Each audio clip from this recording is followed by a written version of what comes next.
So Stewart, see what Insta360 just sent us. Is that one of those 360 cameras?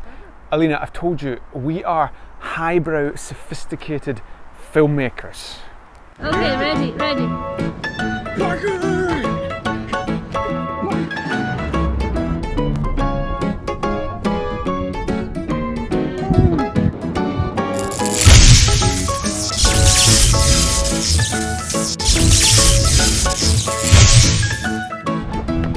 Where did you go?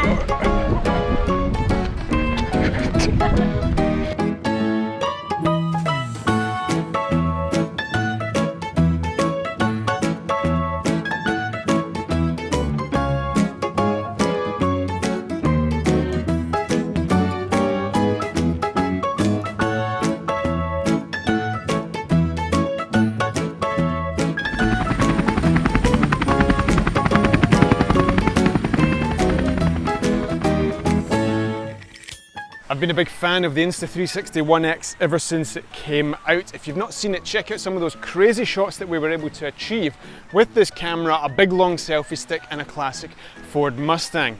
The potential to just film everything on the day and then recompose in post is tremendously exciting for me, and I think the creative opportunity has yet to be explored in that respect.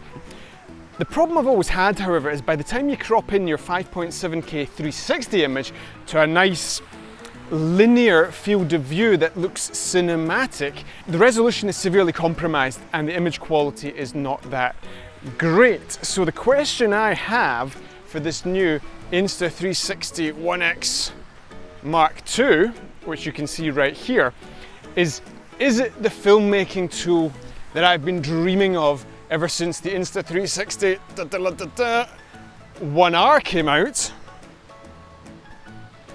Or is it just another social media type camera, perfect for those great fun shots that you saw in the introduction, but still not quite there when it comes to being a viable filmmaking tool?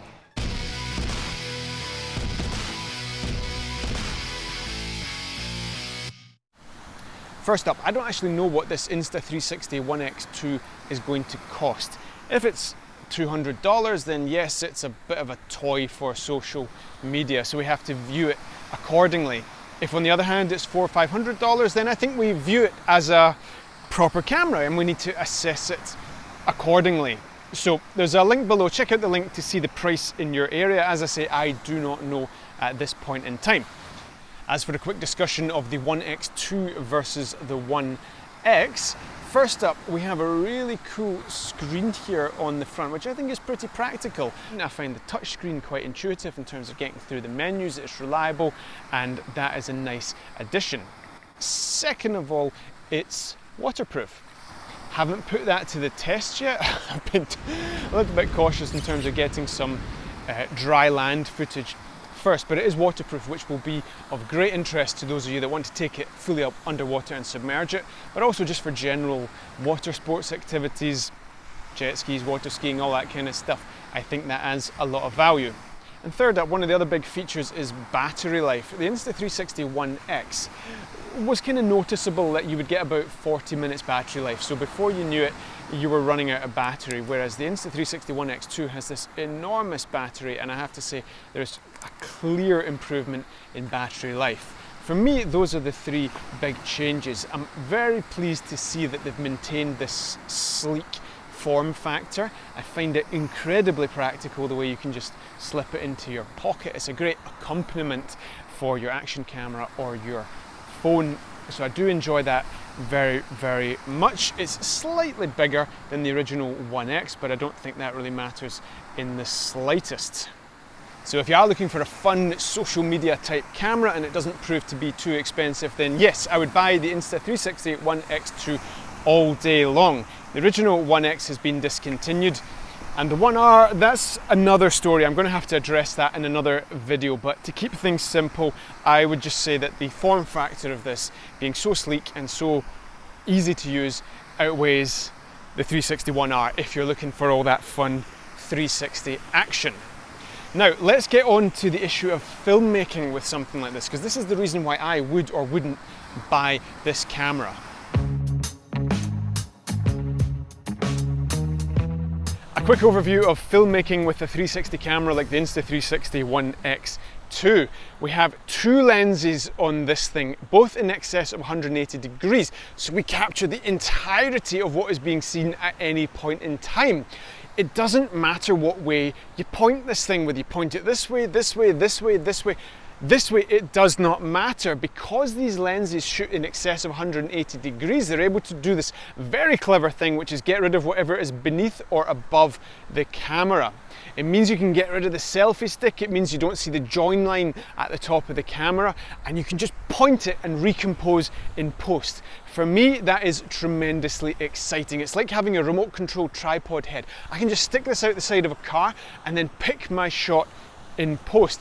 The other feature of filmmaking with these cameras is that you have tremendous stabilization. So you can literally just point this thing on some massive selfie stick and you will get super smooth stabilized footage when you bring it into post. It has so much potential and I'm so excited, but the picture quality of this Insta360 One X2 is no better than that of the Insta360 One X, and the Insta360 One R also had picture quality that was no better than the Insta360 One X. So we are now on our third camera, you could say, in this series, and we have the same picture quality. For me, that is disappointing. Now, I kind of feel these days that I'm the only person that cares about picture quality for these kind of cameras. Of course, it doesn't matter if you're just shooting little gimmicky shots for Instagram, but given how much filmmaking potential these things have, I was hoping for a slightly better picture.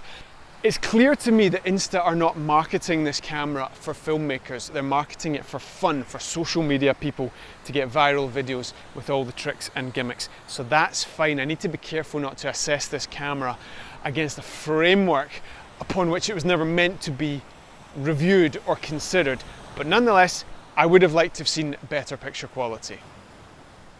Do you know what? This isn't the only product launch I have to talk about today. We have a brand new 100-minute drone cinematography crash course for beginner and intermediate drone enthusiasts. So many of you were interested and would like to take part in our drone cinematography masterclass, but understandably are not necessarily in a position or willing to make the investment. So it's an affordable course. Check out the link in the description below. Filmed entirely on location in the Scottish Highlands. It's absolutely beautiful. It's a blast. It's probably the best work we have ever done. No exaggeration. It's not like I'm trying to sell it to you, of course. But at the end of the day, there's a 30-day money-back guarantee on it. So I got nothing to hide here. Check out the link. Check out the promo video that we did on it. You will love it. I'm excited. Can you tell? In terms of editing the footage that comes off this thing, the workflow is the same as before. You have the app on your phone, which allows you to export all those tricks that you saw at the start of this video. And it also does a pretty good job of allowing you to recompose in post, and it's a great fun way of doing things. The downside is that you can only export at 1080p and the picture quality is not great when you do so. The desktop software, Insta360 Studio, is very good. It's made leaps and bounds in the last couple of years and I am now enjoying using it. I have to say it's more intuitive and there are more options there, so it's a good substitute for the mobile. Plus you can export at full 4K and get some decent quality images there. I'll leave it at that for now, folks, because I just wanted to introduce you to this product and pose the question, is it a toy or is it a filmmaking tool? Well, of course, that comes down to price. Do check the link below and let me know how you think it stacks up once you see what it costs. In many ways, this is very similar to the original Insta360 One X. It's waterproof, so that's great. It's got a better battery life and it's got a screen on it. But given that the camera, from what I can tell at least, is essentially the same as the Insta360 One X, and when you strip away all that other stuff, this is a camera at the end of the day, so that's what it comes down to, then essentially we have a very similar product, which in many ways is good because it has retained all of the good things about its predecessor, the One X. I was hoping for better picture quality, but you know, I'm an optimist like that, and it's because I love this and I love the approach that I'm a little bit disappointed that the picture quality is not better. But hey ho, if you just want some fun Instagram stuff, then go for it. Anyway, I'll get myself back just now. Let me know what you think of this in the comments below, and I will see you next time.